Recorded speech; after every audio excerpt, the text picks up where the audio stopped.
2 वाजलेत आणि साधारण 15-20 मिनटं आले असेल.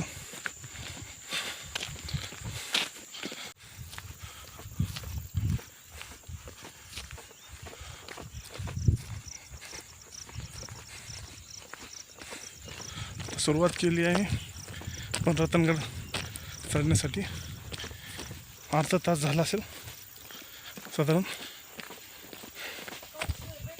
तर बऱ्यापैकी जंगल चालू झालं आहे.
हा रस्ता कुठं जातो आता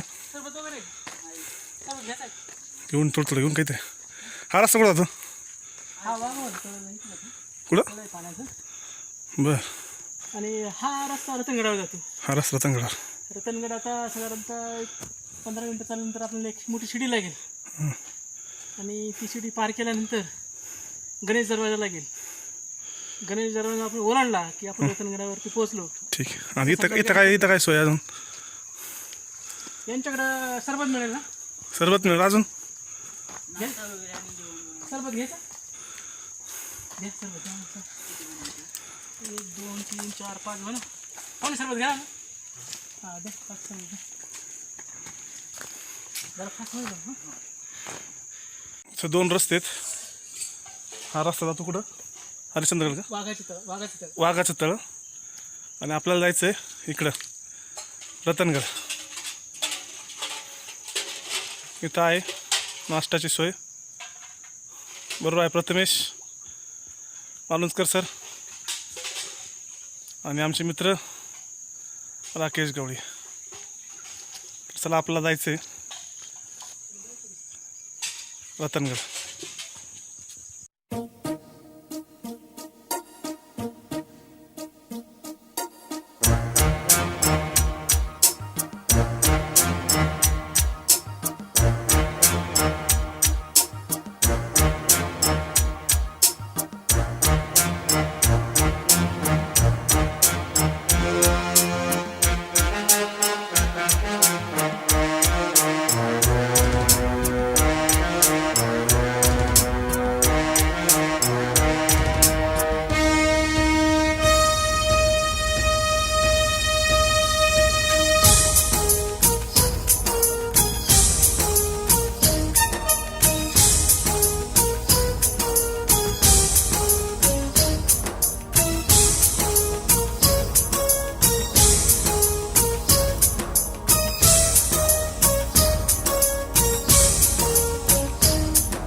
आपला चढायचा आहे.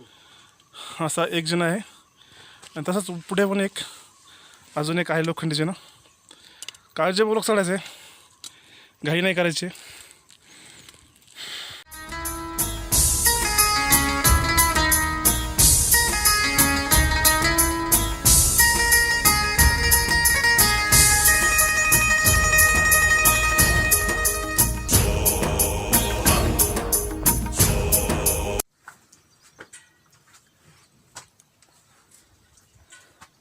अशा प्रकारे वैभवजी शिड्या चढत आहे. थोडंसं घाबरत पाठीवर ड्रोनची बॅग आहे, त्याला कुरकुरे लटकवलेले आहे. अशा प्रकारे अर्धा जिना चढलेले आहे. ते थोड्याच वेळात वरती येत आहे. वैभवजी गायब झालेले आहे, शूटिंगमध्ये दिसत नाही. आता हळूहळू येत आहे. छान. हां, ओके ओके, या कमॉन कमॉन, खतरो के खिलाडी, कमॉन कमॉन इंडिया. नमस्ते सर. कोणता दरवाजा? गणेश खिंड बरोबर ना? गणेश खिंड आहे.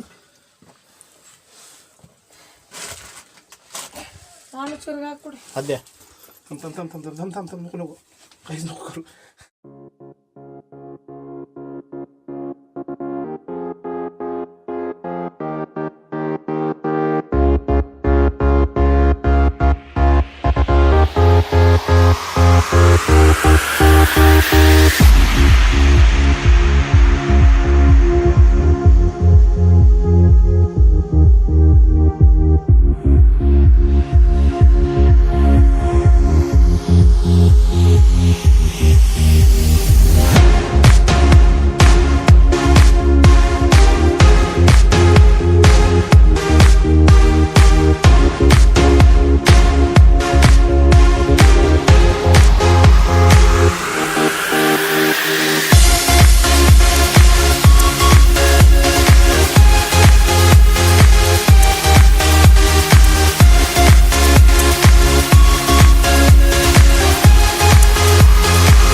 पाण्याची टाके आहेत सर्व हे पावसाळ्यात आता तुडुंब भरलेले आहेत.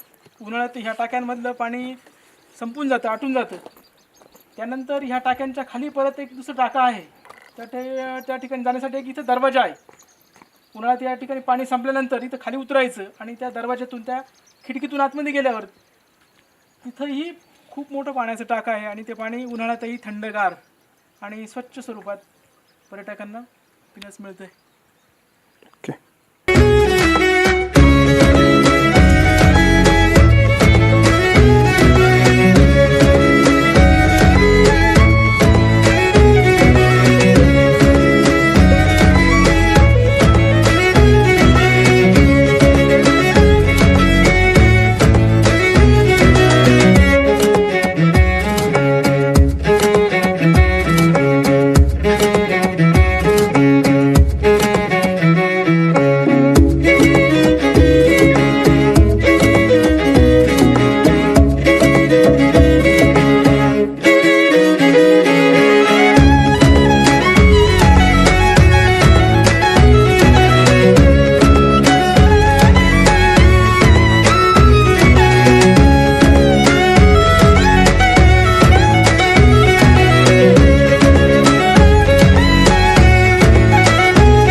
रतनगडाच्या सर्वोच्च शिखरावरती आणि चहूबाजूला निसर्ग संपन्न सगळा परिसर दिसतोय. इकडे पश्चिमेला पाहिलं तर भंडारदराचा विस्तृत जलाशय, उत्तरेला ठाणे जिल्ह्याची हद्द आणि उत्तरेला सांदन व्हॅली, रिव्हर्स फॉल, सांब्रद हा सगळा परिसर. पलीकडं अलंग, मलंग, कुलंग हे गडकिल्ले, कळसुबाई हे महाराष्ट्रात अत्युच्च शिखर. या पॉईंटवरून सारं कसं विलोभनीय दिसतंय. सारं देहभान विसरून आम्ही या ठिकाणी कुठेतरी असे एकरूप झालेलो आहोत. खूप छान वाटतंय. आम्ही नेहमीच हे गडकिल्ले सर करत आलो आहोत.